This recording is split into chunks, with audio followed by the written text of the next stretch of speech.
नमस्कार साथियों, मैं कुमार कृष्ण आप सबका आपके अपने YouTube परिवार में आपका हार्दिक अभिनंदन और बहुत बहुत स्वागत करता हूं। साथियों, आज मैं रीट पात्रता परीक्षा 2025 के लेवल 2 के सामाजिक विज्ञान का जो थर्ड शिफ्ट का यानी 28 तारीख यानी 28 फरवरी का फर्स्ट शिफ्ट के अंदर जो पेपर हुआ था उनके प्रश्न लेकर के मैं आपके बीच में उपस्थित हुआ हूँ। और ये प्रश्न तकरीबन जो प्रश्न है सही सही स्टिक प्रश्न में बताने का प्रयास कर रहा हूँ, जो मुझे अपने साथियों से और कुछ विद्यार्थियों से मेरे पास पहुँचे हैं। और ये जो विद्यार्थी थे जो अपने एडमिट कार्ड के पीछे अब कुछ प्रश्न जो थे वो लिख के ले आए थे, वो तो उन प्रश्नों को मैं आपके बीच में तो सही सही आप देख सकते हैं कि आपके कितने क्वेश्चन सही होते हैं। ये जो प्रश्नों की संख्या जो आप देख सकते हैं वो 40 प्लस प्रश्नों की संख्या रहने वाली है। तो साथियों, बात करते हैं कि किस प्रकार का प्रश्न था, क्या कैसे प्रश्न थे, उनकी चर्चा करते हैं। और आप अपने मूल्यांकन देख सकते हो कि आपके कितने क्वेश्चन सही हुए हैं, आप अपना मूल्यांकन कर सकते हो। कि देखिएगा, सबसे पहले क्वेश्चन की चर्चा करूं तो उसमें से एक प्रश्न पूछा गया था, सेनानी पुस्तक के रचयिता कौन थे? तो मेघराज मुकुल जो थे वो सेनानी पुस्तक के रचयिता थे। और ये सेनानी मांगी तो सर काट दियो छतरानी, वो जो पुस्तक थी उसके रचयिता मेघराज मुकुल है। ये प्रश्न पूछा हुआ था। तो आप देख सकते हैं इनका ऑप्शन सही हो जाएगा मेघराज मुकुल। अगला क्वेश्चन था कि शिवालिक पहाड़ियों के निचले भाग को क्या कहा जाता है? तो साथियों, तराई कहा जाता है। ये भूगोल से प्रश्न संबंधित था। अगला क्वेश्चन था 91 संविधान संशोधन द्वारा केंद्रीय मंत्रिमंडल में कितने सदस्य हो सकते हैं? तो 15% सदस्य ये प्रतिशत में पूछा था, तो इनका सही ऑप्शन हो जाएगा ये। अगला क्वेश्चन था कि चंद्रगुप्त सेकंड ने पुत्री प्रभावती की शादी किससे की थी? तो इनका सही ऑप्शन हो जाएगा आपके रुद्रसेन सेकंड से की थी, ये ध्यान रखना।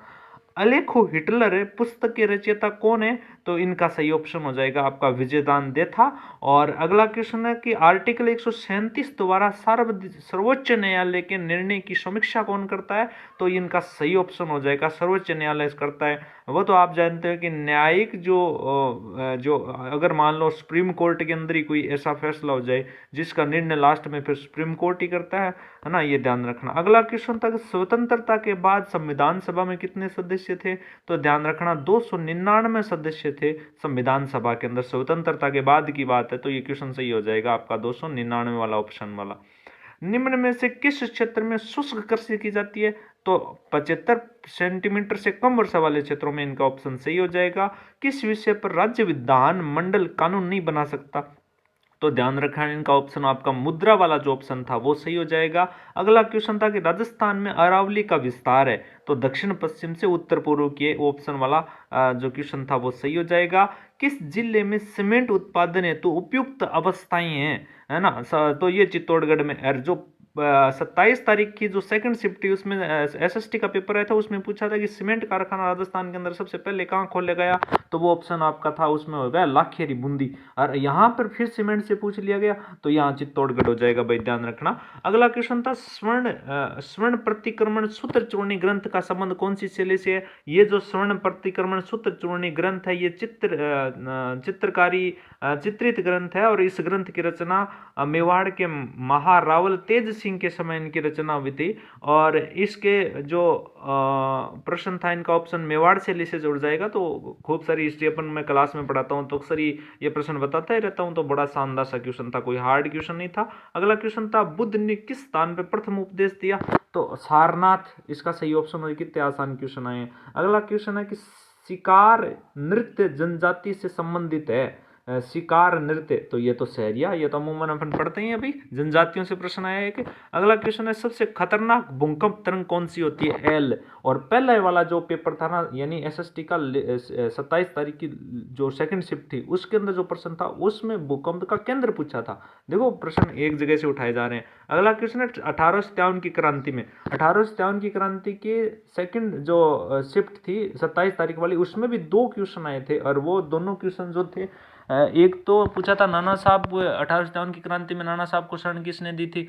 और एक जो प्रश्न था वो प्रश्न था कि 1857 की क्रांति के समय बैरकपुर छावनी में विद्रोह करने वाले मंगल पांडे ने कब विद्रोह किया, तारीख पूछ ली थी। इस बार में देखो कि 1857 की क्रांति के समय प्रतापगढ़, झालावाड़, बीकानेर के जो रियासत के शासकों के क्रम पूछा, शासकों का मिलान पूछा है। तो इसमें देखो सभी सही है, गलत बताना है तो डूंगरपुर का जसवंत सिंह नहीं था। इनका ऑप्शन डूंगरपुर जसवंत सिंह हो जाएगा भाई। अगला प्रश्न है कि वर्ष 2011 के अनुसार राजस्थान में पुरुष साक्षरता दर कितनी प्रतिशत है। बहुत आसान है, 79.19% है ना।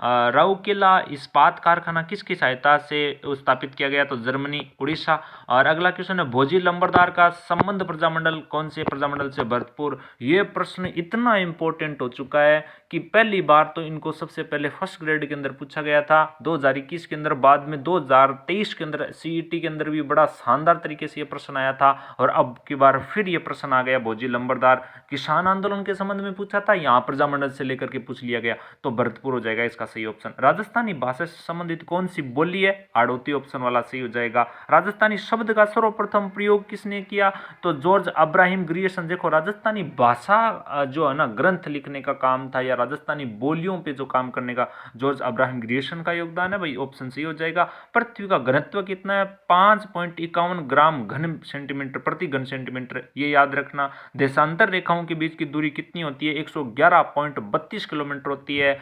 भूताला का युद्ध किन किन के मध्य हुआ था, तो मेवाड़ के महारावल जेतर सिंह और वर्सेज क्या हो जाएगा, इल्तुतमिश। पढ़ाते समय मेवाड़ में ये बताया था कि इस ये जो भूताला का युद्ध 1229 ईस्वी के आसपास होता है, और इस युद्ध का जो वर्णन है या इस इतिहास स्रोत है वो आपका हमीर मर्द मदन जो किताब है ना, उस किताब के अंदर मिलती है। जयसिंह सूरी की जो हमीर मर्द मदन किताब, उस किताब के अंदर इस बात का जिक्र मिलता है। आप देख सकते हैं, बड़ा आसान सा क्वेश्चन था। अशोक की विजयों का उल्लेख किस शिलालेख में मिलता है, तो इनका ऑप्शन मेरे को थोड़ा सा समझ में नहीं आया, लेकिन ऑप्शन में दे रखे थे 13, तो क्या कैसा प्रश्न आप देख सकते हो। तो भाई आप वहां से अगर आप पेपर दे के आए तो आपको पता ही होगा, तो इसका ऑप्शन देख लेना आप भाई क्या होगा। कौन सा मौलिक अधिकार बच्चों के शोषण से संबंधित है, शोषण के विरुद्ध अधिकार, ये ध्यान रखना, ये ऑप्शन था। एक था फतेह बुर्ज कहाँ स्थित है, तो लोहागढ़ भरतपुर के अंदर है। और पहले वाला जो सेकंड शिफ्ट था उसके अंदर पूछा था कि चित्तौड़गढ़ के अंदर कौन से महल नहीं है, ऐसे इस प्रकार का एक प्रश्न था। जिसमें सुपारी महल था वो नहीं था, वो रणथंभौर के अंदर हो जाएगा, है ना, ये ध्यान रखना। अगला क्वेश्चन है बंगाल आर्मी की पौधशाला किस स्थान को कहा जाता है, अवध को कहा जाता है भाई। भारत में शुष्क कृषि कहाँ स्थित है, कम वर्षा वाले क्षेत्रों में। शुष्क कृषि कहाँ होती है, स्थित नहीं है, कहाँ होती है, कम वर्षा वाले क्षेत्रों में, ऑप्शन वाला सही हो जाएगा। जिप्सम उत्पादन वाला, अरे यार बीकानेर ऑप्शन में था, तो आपका सही हो जाएगा। सुलह कुल की नीति लागू की, ये बड़ा शानदार हिस्ट्री का क्वेश्चन था। ये ऑप्शन में अगर आप अकबर करके आए तो आपका बिल्कुल सही ऑप्शन है, सही प्रश्न आपका हो जाएगा। एक बहुत आसान सा प्रश्न था, हिस्ट्री देवताओं से आया था। पाबू जी की घोड़ी का क्या नाम था, केसर काल में था साहब, सीधी सी बात, बहुत आसान सा था। गांधी इरविन समझौता कब हुआ, 5 मार्च 1931 को गांधी इरविन समझौता हुआ था। कितना शानदार क्वेश्चन था, कितना आसान क्वेश्चन था, है ना, बहुत शानदार था। भाबर क्या है, बड़े बड़े विशाल कंकड़, है ना। और फिर भूमध्य रेखा पर दो देशांतरों के मध्य दूरी कितनी है रे भाई, तो 111.32 किलोमीटर। इस प्रकार के प्रश्न थे। ये प्रश्न 35 क्वेश्चन के आसपास हैं, 60 प्रश्न थे ना एसएसटी के, उसमें से 35 क्वेश्चन मेरे पास आए। बहुत सारे साथी लिखने का और भी ऐसे प्रश्न आते हैं, तो मैं आपके बीच में एक और लेकर के और इस प्रकार वीडियो और अपलोड कर दूंगा। और साथियों, जैसे ही राजस्थान बोर्ड है ना, आरबीएसई अपने प्रश्न पत्र को साइट पे अपलोड करती है, उसका पूरा विश्लेषण पेपर सहित आपके इसी यूट्यूब चैनल पे मैं डालने वाला हूँ। इसलिए आप इस चैनल को सब्सक्राइब कर लिए और अपने साथियों को शेयर कीजिएगा, देखिएगा, आप अपने खुद का मूल्यांकन कीजिए कि आपके कितने प्रश्न सही हो रहे हैं। तो आज के लिए इतना ही, है ना। तो बहुत बहुत धन्यवाद। जय हिंद, जय जय राजस्थान, जय जवान, जय किसान।